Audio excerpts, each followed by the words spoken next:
మీకు గుర్తుంటారులే అనుకున్నారు.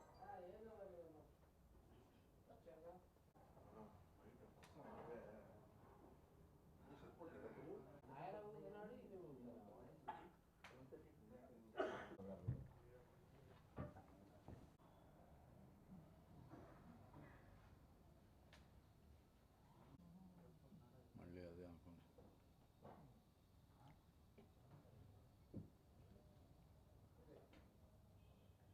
కంటెంప్ట్ నోటీసులు ఆల్రెడీ సర్వ్ చేసిందండి కోర్టు కూడా.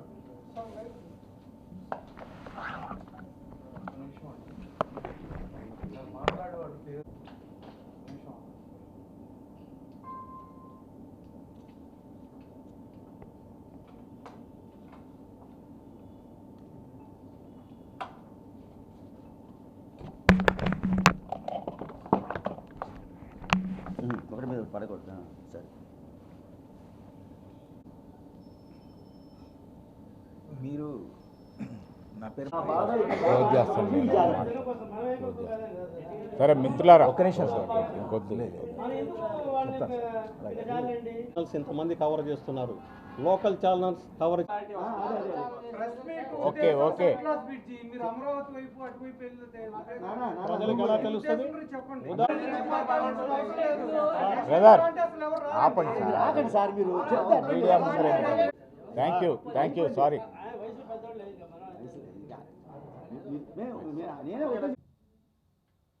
మీడియా మిత్రులందరికీ నమస్కారం.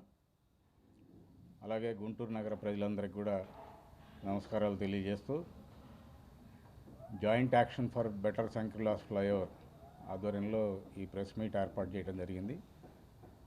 అలాగే Brodipet, Arundelpet shop owners association నుంచి కూడా ప్రతినిధి మరి ఇది జాయింట్ ప్రెస్ మీట్గా ఏర్పాటు చేయడం జరిగింది. సూటిగా 4-5 అంశాలు మీ ద్వారా ప్రజలందరికీ కూడా తెలియజేయాలనే ఉద్దేశంతో ఈ ప్రెస్ మీట్ ఏర్పాటు చేయడం జరిగింది. గత 2 రోజులుగా జరిగినటువంటి పరిణామాలు మీ అందరి దృష్టిలో ఉన్నాయి. హైకోర్టు అపాయింట్ చేసినటువంటి స్పెషల్ అడ్వకేట్ కమిషన్ గుంటూరు నగరానికి విచ్చేసి శంకర్లాస్ బ్రిడ్జ్ నిర్మాణ పనులను పరిశీలించి ఆదివారం దాదాపు 4 గంటల సేపు రిపోర్ట్ తయారు చేసుకెళ్ళిన పరిస్థితి మనం అందరం గమనించాం. వారు వచ్చిన సందర్భంలో అటు కార్పొరేషన్ అధికారులు, ఆర్ఎండ్బి అధికారులు, మేయర్ గారు, ఇటువైపు పౌర సంఘాల ప్రతినిధులు, అలాగే షాప్ యజమానులు అందరూ కూడా వారికి తమ సమస్యలను విన్నవించుకున్నటువంటి పరిస్థితి గమనించాం. కానీ అదే సందర్భంలో కొన్ని అపోహలు, కొన్ని అభాండాలు జేఏసీ మీద వేసే ప్రయత్నం కూడా జరిగింది. వాస్తవాలని ప్రజలకి తెలియజేయాలనే ఉద్దేశంతో మీ ముందుకు రావడం జరిగింది. మొట్టమొదటి ఇది అందరూ గమనించాల్సింది, మిత్రులు, మీడియా మిత్రులు కూడా, అసలు ఈ హైకోర్టులో కేసు వేసింది షాప్ ఓనర్స్ కాదు. స్పష్టంగా మీరు కూడా ఈ అంశాన్ని గుర్తుపెట్టుకోవాలి. 2 రిట్ పిటిషన్స్ హైకోర్టులో ఫైల్ అయ్యాయి. మొట్టమొదటి రిట్ పిటిషను రాధాకృష్ణ గారు ఇక్కడే ఉన్నారు, రేట్ పేయర్స్ అసోసియేషన్ తరఫున ఈ బ్రిడ్జ్ నిర్మాణ పనులు ప్రారంభం అవ్వకముందే ప్రభుత్వం యొక్క ప్రకటన చూసి జనవరి దాకా బ్రిడ్జిని పగలగొట్టం, ఇతర పనులన్నీ ప్రారంభిస్తాం, ఇవన్నీ ప్రణాళిక వేసుకుని ప్రజలకు ఇబ్బంది లేకుండా బ్రిడ్జ్ నిర్మాణ పనులు చేపడతామని చెప్పి ప్రకటించిన నేపథ్యం పోయి ఆగస్టు 9వ తారీఖున బ్రిడ్జిని కూలగొట్టబోతున్నాం, నిర్మాణ పనులు వేగవంతం కాబోతున్నాయని చెప్పి మంత్రులు, ప్రజాప్రతినిధులు, అధికారులు ప్రకటించిన నేపథ్యంలో మొట్టమొదటి రిట్ పిటిషన్ కోర్టులో ఫైల్ అయింది, హైకోర్టులో. దానిలోని ప్రధాన అంశం కేంద్ర ప్రభుత్వం ఇచ్చినటువంటి స్టాట్యూటరీ వర్కింగ్ ఆర్డర్ ఏదైతే ఉందో అది ఫాలో అవ్వాలి. దాని ప్రకారం ఈ ప్రాజెక్టు మొత్తం 120 అడుగుల ప్రాజెక్టు కాబట్టి ఆ 120 feet project pre requisite norms ఏవైతే ఉన్నాయో, రోడ్డు వైడనింగు, డ్రైనేజీలు తీసేయటం, ఎలక్ట్రిసిటీ పోల్స్ తీసేయటం, ఇతర స్తంభాలు తీసేయటం, ఎక్విజిషన్ చేయాల్సినవి ఏవైతే ఉన్నాయో షాపులు అవన్నీ ఎక్విజిషన్ చేసుకోవటం, ఇవి పూర్తయిన తర్వాత కన్స్ట్రక్షన్ వర్క్ చేయమని చెప్పి చాలా స్పష్టంగా ఆర్డర్లో ఉంది. దాన్ని వైలేట్ చేస్తూ బ్రిడ్జిని కూలుస్తామని చెప్పి ప్రకటించిన నేపథ్యంలో మొట్టమొదటిసారి కోర్టుకి ఆశ్రయించడం జరిగింది. కోర్టులో వాదాపవాదాలు జరిగి ఆగస్టు 6వ తారీఖున స్టేటస్ కో ఆర్డర్ ఇచ్చింది హైకోర్టు. కానీ స్టేటస్ కోని వైలేట్ చేస్తూ రాష్ట్ర సర్వోన్నత న్యాయస్థానం యొక్క తీర్పును కూడా వైలేట్ చేస్తూ ప్రభుత్వ అధికారులు ఆగస్టు 9వ తారీఖున ఇక్కడ బ్రిడ్జిని కూల్చేసిన పరిస్థితి మీరు అందరూ చూశారు. సో వైలేషన్ కానీ ఇతర అంశాలు కానీ మా వైపు నుంచి జరగల. నగర అధికారులు ఇక్కడ ఉన్నటువంటి ప్రజాప్రతినిధులు దగ్గరుండి ఆ కార్యక్రమాన్ని ముందుకు తీసుకెళ్లారు. బ్రిడ్జి పడేసిన తర్వాత కూడా ఏవైతే స్టాట్యూటరీ వర్కింగ్ ఆర్డర్లో ఉన్నాయో నామ్స్ వాటిని ఫాలో అవుతూ బ్రిడ్జి నిర్మాణ పనులు జరుగుతాయని 2 నెలల పాటు దాదాపు ప్రజలందరూ భావించి ఎదురు చూశారు. మేము కూడా చూసాం. కానీ అవేమీ జరగకుండా ఎటువంటి ఇతర చర్యలు చేపట్టకుండా కేవలం తమకు ఉన్నటువంటి 80 అడుగుల ప్లేస్లోనే బ్రిడ్జి నిర్మాణ పనులు మొదలెట్టేసి అరండల్పేట 4వ లైన్ వరకు దాదాపు ప్రజా రవాణా స్తంభింపజేసి ప్రజల్ని ఇబ్బంది పాలు చేసినటువంటిది మీరందరూ గమనించారు. ఆ నేపథ్యంలో 3 నెలల తర్వాత పౌర సంఘాలు గుంటూరులో ఉన్నటువంటి పౌర సంఘాలు అనేక సంఘాలు కలిసి మళ్ళీ 2వ రిట్ పిటిషన్, అందులో నేను కూడా ఉన్నాను, ఇతర సంస్థలు ఉన్నాయి, హాస్పిటల్స్ ఉన్నాయి, అనేక పౌర సంఘాల ప్రతినిధులు అందులో ఉన్నారు. ఆ రిట్లో వ్యాపారస్తులు ఎవరు లేరు. మేము వెళ్ళింది 2వ పిటిషన్లో వీళ్ళు మొత్తం కోర్టు ఆర్డర్ని కూడా వైలేట్ చేస్తూ నిర్మాణ పనులు చేస్తున్నారు, ప్రజలను ఇబ్బంది పరుస్తున్నారు, service roads, approach roads, service roads ప్రజలకి వెంటనే కల్పించే పనిని కోర్టుని చూడమని చెప్పి, అలాగే కన్సల్టెన్సీ ఏదైతే వీళ్ళకి సూచన చేసిందో ఈస్ట్ వెస్ట్ లింకు కట్ అయిపోతుంది కాబట్టి ఒక రైల్వే గేట్ ఓపెన్ చేయటం కానీ లేదా ఆర్యూబీ నిర్మాణం కానీ ప్రత్యామ్నాయంగా ప్రజా రవాణాకి ఇవ్వాలని చెప్పి సూచించిందో దాన్ని కూడా పక్కన పెట్టేసి వీళ్ళు ముందుకు వెళ్తున్నారు. సో 2 వైపులా ప్రజలకి తీవ్రమైనటువంటి ఇబ్బందులు జరుగుతున్నాయి కాబట్టి వెంటనే మీరు జోక్యం చేసుకోవాలని రాష్ట్ర ఉన్నత న్యాయస్థానాన్ని ఆశ్రయించడం జరిగింది. ఇవి కోర్టులో ఉన్నటువంటి కేసు. వ్యాపారస్తులకి వీటికి ఎటువంటి సంబంధం లేదు. కోర్టు దాన్ని పరిశీలించిన తర్వాతే నిన్న మేయర్ గారు కూడా మాట్లాడుతూ ప్రెస్లో చెప్పారు, ఈరోజు ఉన్నటువంటి పరిస్థితిని అధ్యయనం చేయడానికి అడ్వకేట్ కమిషన్ గారు ఇచ్చేశారు, పాత ఫోటోలు చూడడానికి కాదని. అది వాస్తవం. కానీ అందులో వాస్తవం ఏంటంటే గత 3 నెలల నుంచి ఏదైతే ఇక్కడ జరిగిందో వర్క్ అవన్నీ పరిశీలించిన తర్వాతే రాష్ట్ర ఉన్నత న్యాయస్థానం వీళ్ళు మొత్తం వైలేట్ చేస్తున్నారనే అభిప్రాయానికి వచ్చిన తర్వాతే ఈ అడ్వకేట్ కమిషన్ ఏర్పాటు చేసి మీరు వెళ్ళి ప్రత్యక్షంగా ఆ ప్రాంతాన్ని పరిశీలించి రిపోర్ట్ ఇవ్వమని చెప్పి ఆదివారం పంపించారు. ఆ ముందు రోజు సాయంకాలం నుంచి ఆ రోడ్డు అంతా శుభ్రం చేసి ప్రజలకి ఎటువంటి రవాణా సౌకర్యం ఇబ్బంది లేదని చూపించే ప్రయత్నం ఆదివారం జరిగింది తప్ప ఆ రోజు పని మీద కోర్టు వారిని పంపిలా. కాబట్టి మీరు ప్రజల్ని తప్పుదోవ పట్టించొద్దు. న్యాయస్థానం ఇవన్నీ పరిశీలనలో ఉన్నాయి, సాక్ష్యాధారాలతో ఉన్నాయి. మేము కల్పించిన అపోహలు, అభూత కల్పనలు న్యాయస్థానం నమ్మే పరిస్థితి లేదని మేము భావిస్తున్నాం. పక్కా సాక్ష్యాలతో అన్నీ ఉన్నాయి కాబట్టే హైకోర్టు అడ్వకేట్ కమిషన్ ఏర్పాటు చేసింది. గౌరవ మేయర్ గారు ఇంత సుదీర్ఘ అనుభవం ఉండి ఇటువంటి కామెంట్స్ చేయటం అనేది కరెక్ట్ కాదని మేము భావిస్తున్నాం. అదే సందర్భంలో ఆయన మాట్లాడుతూ దుష్టశక్తులు కొన్ని ఈ బ్రిడ్జ్ నిర్మాణాన్ని అడ్డుకునే ప్రయత్నం చేస్తున్నాయని కూడా చెప్పడం స్పష్టంగా ప్రజలందరూ విన్నారు. అలాగే అడ్వకేట్స్ని చాలా చులకన చేస్తూ మాట్లాడారు. ఫీజుల కోసం కొంతమంది లాయర్లు వ్యాపారస్తుల్ని ఉసిగొలిపి ఈ బ్రిడ్జి నిర్మాణానికి అడ్డుకోవటానికి కోర్టులో కేసులు వేశారని చెప్పారు. నేను ఇప్పటిదా చెప్పిన పాయింట్స్ అదే. వ్యాపారస్తులు ఎప్పుడైతే ఈ ప్రాజెక్టు మొదలైందో ఇండివిజువల్గా ఎవరు దారిన వాళ్ళు కోర్టుని ఆశ్రయించుకుని వాళ్ళు ఆర్డర్లు తెచ్చుకున్నారు. వారికి వాళ్ళు ఆశ్రయించిన కోర్టుకి వాళ్ళు వెళ్ళినటువంటి మార్గానికి జేఏసీకి ఎటువంటి సంబంధం లేదు.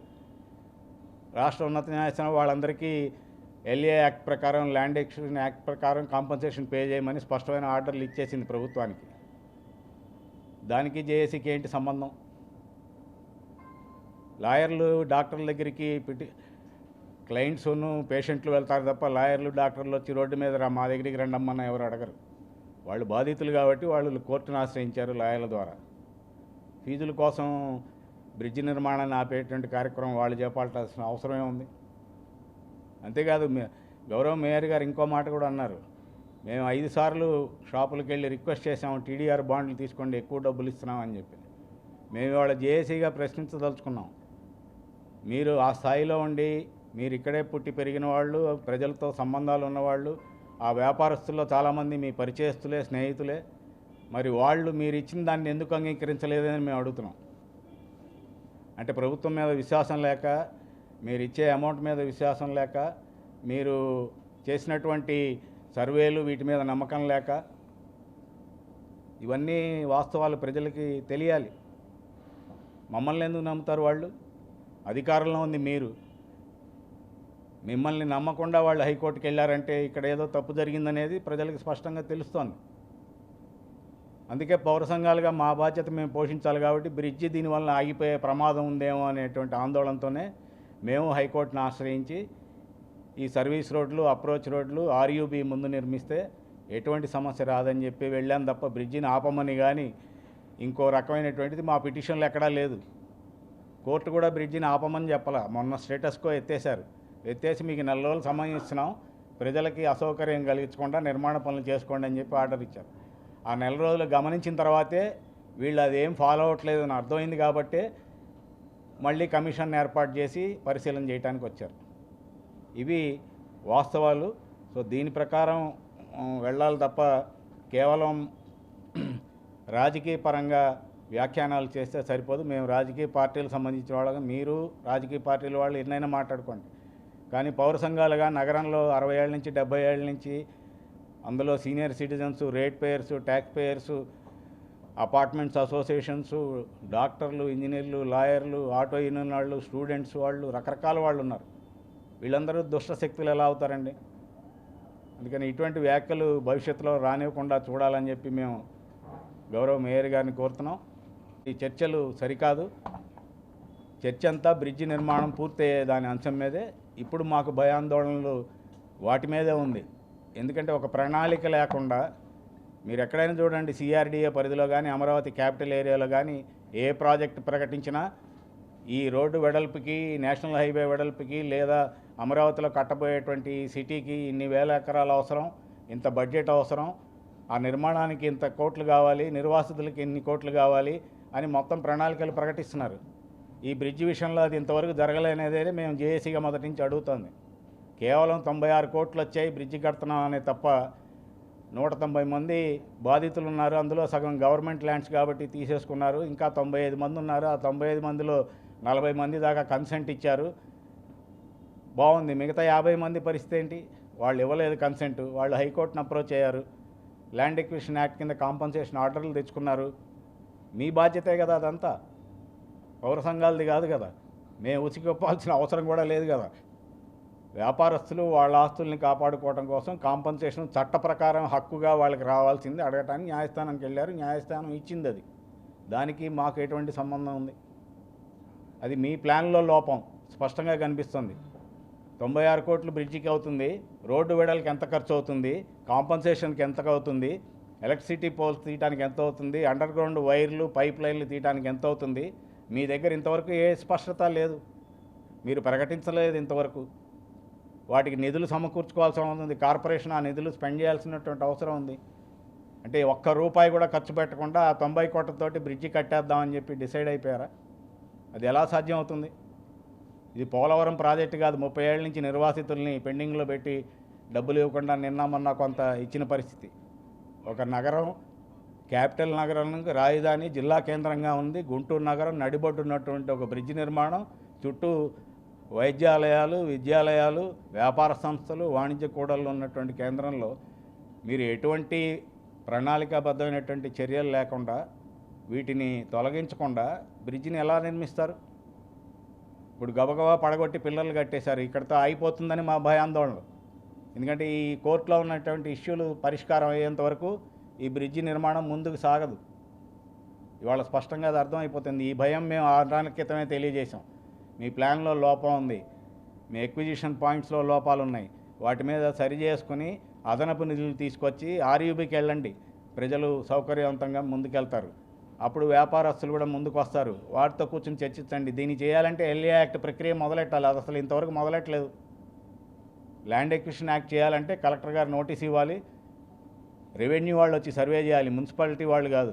రోజు వచ్చి 5 సార్లు కొలతలేసి టేబుల్తో షాపుల్ని బెదిరించడం, 5 సార్లు నోటీసులు ఇవ్వటం, తుఫాన్లో మీ బిల్డింగ్ పడిపోతుందని నోటీస్ ఇచ్చి తుఫాన్ రోజు కూడా ప్రయత్నం చేసినటువంటి ఎవరు మర్చిపోతారు ఇవన్నీ? మేము ఇవన్నీ ఎందుకు మాట్లాడదామని ఇన్ని రోజులు మాట్లాడలేదు మిత్రులారా. కానీ ప్రజలకి ఈ సత్యాలు తెలియాలి. మీ ప్లానింగ్లో లోపాలుండి పౌర సంఘాల మీద నిందలు మోపటం అనేది కరెక్ట్ కాదు. దీన్ని తీవ్రంగా మేము వ్యతిరేకిస్తున్నాం. ఎల్ఏ యాక్ట్ని స్టార్ట్ చేయండి, సర్వే చేయండి, మొత్తం రిపోర్ట్ తీసుకోండి. అప్పుడు ఎంత నష్టపరిహారం ఇవ్వాల్సి ఉంటుందో వ్యాపారస్తులకి నమ్మకం కలగజేయండి. వాళ్ళు అడ్డుపడరు. అప్పుడు దాన్ని ఏ రూపంలో ఇస్తారు? టీడీఆర్ రూపంలో ఇస్తారా? 20 లక్షలు అదనంగా ఇస్తారా? నిన్న మేయర్ గారు చెప్పినట్టు నిజంగా 2 లక్షలు లాభం ఎక్స్ట్రా వస్తుందనుకుంటే ఎవరు కాదంటారా? సామాన్యుడికి కూడా తెలిసినటువంటి అంశం. మరి మీరు అంత ఇస్తాన్న వ్యాపారస్తులు వద్దని కోర్టుకి వెళ్ళారంటే మీరే అర్థం చేసుకోవాలి ఏం జరుగుతుందో అనేది. కాబట్టి దాని ప్రకారం సర్వే చేసి ఎవరికెంత కాంపన్సేషన్ వస్తుంది, దానికి బడ్జెట్ కేటాయింపులు, కార్పొరేషన్ ఎంత కేటాయిస్తుంది, లేకపోతే ఆ నిధులు ఎక్కడి నుంచి తేవాలని ప్లాన్ చేసి ముందుకెళ్తే తప్ప ఈ బ్రిడ్జి నిర్మాణం ముందుకెళ్దాం అనేటువంటి సంశయం మాకుంది. ఇవాళ భయం ఏర్పడుతుంది. మేము ఏదైతే గత 4 నెలల నుంచి చెప్తూ వచ్చామో అదే జరుగుతుంది. అందుకని ఇప్పటికైనా అధికారులు, గౌరవ ప్రజాప్రతినిధులు ఈ నగరానికి అదనంగా మనం ఏం తెచ్చినా తేకపోయినా, మీరు ప్రాజెక్టులో నిన్న ప్రకటన కూడా చూశారు మీరందరూ, 5 ROBలు నగరానికి వస్తున్నాయి, 4 అని ప్రకటించారు. 50,000 నుంచి 70,000 రవాణా సౌకర్యం ఉన్నటువంటి శంకర్లాజ్ బ్రిడ్జికి 96 కోట్లు, శ్యామలానగర్ 5,000, 10,000 ట్రాఫిక్ వెళ్ళేటువంటి బ్రిడ్జికి 130 కోట్లు, శారదా కాలనీ దగ్గర వచ్చినటువంటి ఇంకో బ్రిడ్జికి 137 కోట్లు. ఏది ప్రాధాన్యత ఇందులోనే తెలిసిపోతుంది చాలా స్పష్టంగా. ఒక కీలక నగరం నడిబొడ్లో ఉన్నటువంటి బ్రిడ్జికి మీరు 90 కోట్లు విసిరిసి దాంతో మొత్తం జరగాలని, అప్రాధాన్యమైనటువంటి రూట్లకి అదనంగా డబ్బులు తెచ్చాం, ఇన్ని బ్రిడ్జిలు వస్తున్నాయని చెప్తున్నారు తప్ప మీ ప్లానింగ్లో స్పష్టత లేదు. మంత్రి గారిని కూడా బహుశా తప్పుదోవ పట్టించారేమో నగర అధికారులను మాకు ఇప్పుడు స్పష్టంగా డౌట్ వస్తుంది. ఎందుకంటే నిన్న కూడా నేను మీడియాలో చెప్పాను, 3 పాయింట్లు చెప్పాను. కోర్టులో మీ ప్రభుత్వ అధికారులే భిన్నమైనటువంటి వాదనలు ప్రజెంట్ చేశారు. మళ్ళీ చెప్తున్నాం మేము. ఒకటి, రాబోయే 10 ఏళ్లకే మేము అంచనా వేసామని చెప్పి ఇచ్చారు ట్రాఫిక్ మీద ఈ బ్రిడ్జి నిర్మాణానికి సంబంధించి, చాలా హాస్యాస్పదమైనట్టు. రెండోది, మున్సిపల్ అధికారులు వచ్చి వారి తరపు అడ్వకేట్ వచ్చి బ్రిడ్జి నిర్మాణ సమయంలో 12 అడుగుల రోడ్డు 2 వైపులా మేము ప్రొవైడ్ చేస్తాం ప్రజల రవాణాకి అని చెప్పి ఆయన కౌంటర్ దాఖలు చేశారు. నిన్నగాక మొన్న మంగళవారం రోజు ఆర్ఎన్బి అధికారులు వచ్చి బ్రిడ్జి నిర్మాణ సమయం 2 ఏళ్ల పాటు మేము ఎటువంటి రోడ్డు ఇవ్వలేము, మా వల్ల కాదని చెప్పి వాళ్ళు ఇచ్చారు. ఏం జరుగుతోంది ఇక్కడ అనేది ప్రజలకు తెలియాలి. మేం కాదు అబద్ధాలు చెప్తోంది, అపోహలు సృష్టిస్తోంది, మాకు అవసరం లేదు. కోర్టులో మీరు దాఖలు చేసిన కాగితాలే చూపిస్తున్నాయి. ఇవన్నీ చూసిన తర్వాతే రాష్ట్ర ఉన్నత న్యాయస్థానం అడ్వకేట్ కమిషన్ పంపించింది. అది అందరూ గుర్తుంచుకోవాలి. ఇటువంటి ప్రచారాలు, అనవసరమైనటువంటి మాటలు దయచేసి పెద్దలు, మీరు మంచి హోదాలో ఉన్నారు, ఇటువంటి వాటికి జోలికి వెళ్ళొద్దని చెప్పి మేము కోరుతున్నాం. మమ్మల్ని రాజకీయాల్లోకి లాగద్దు. ఈ నగర అభివృద్ధికి మా వంతు సహకారం ఏం కావాలో మేము చేస్తాం, దాని వరకే పరిమితం అవుతాం. ఇతర అంశాల గురించి మేము మాట్లాడాం. ఈ బ్రిడ్జ్ నిర్మాణం ముందుకెళ్ళటానికి భవిష్యత్తులో ఏ సహకారం కావాలో అది కూడా మేము అందిస్తాం. కానీ ముందు మీరు చేయాల్సింది చట్టపరంగా మీరు చేయండి, చట్టాన్ని ఉల్లంఘించకుండా అవి అమల్లో తీసుకురండి. ప్రజలు కూడా హర్షిస్తారు. లేదా రాబోయే 4-5 ఏళ్ల పాటు నగర ప్రజలు నరకం అనుభవించాల్సి వస్తుంది ఈ బ్రిడ్జి నిర్మాణం కనుక ఆగిపోతే. దయచేసి మీడియా మిత్రులు కూడా పాయింట్స్ ఇంపార్టెంట్ ప్రజల దృష్టికి వెళ్ళే వైపు తీసుకెళ్ళమని చెప్పి కోరుతున్నాం. Thank you.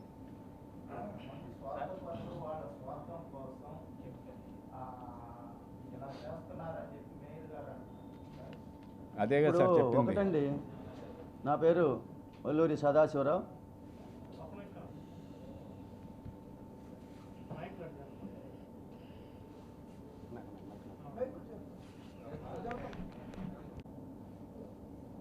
నా పేరు భారవి అండి. ప్రస్తుతం ఈ జాయింట్ యాక్షన్ కమిటీకి కన్వీనర్గా ఉన్నాను.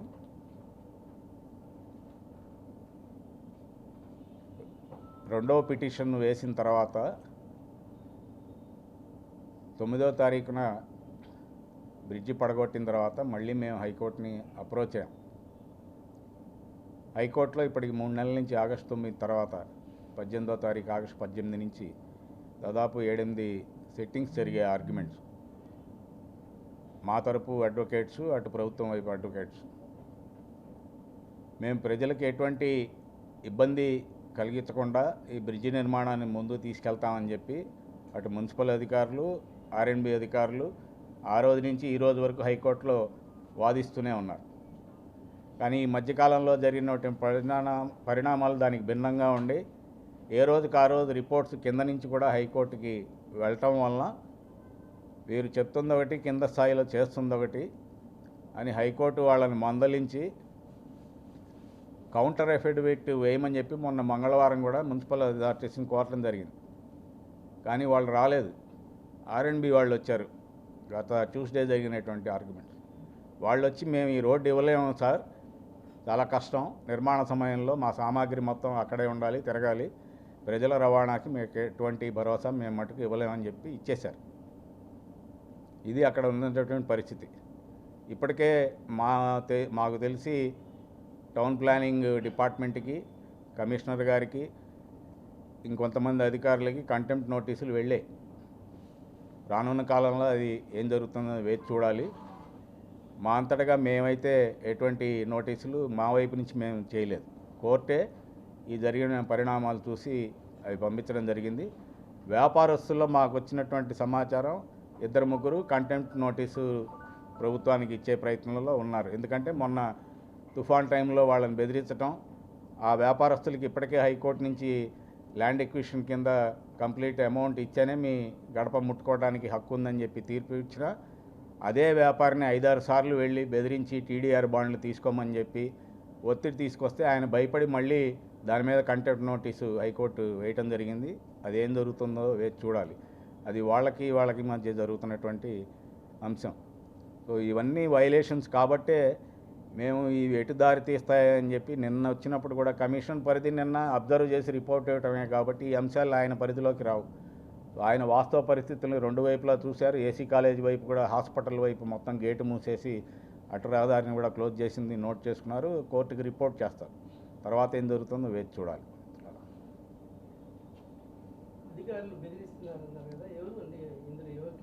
టౌన్ ప్లానింగ్ వాళ్ళు,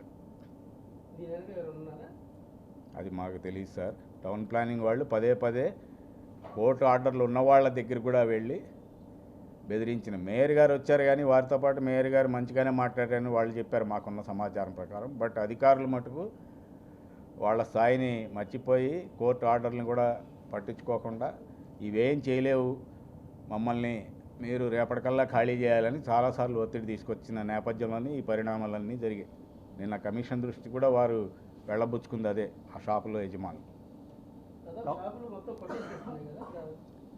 అందులో సగం పర్మిషన్ ఉన్న వాటిని కూడా కొట్టేశారు అధికారులు.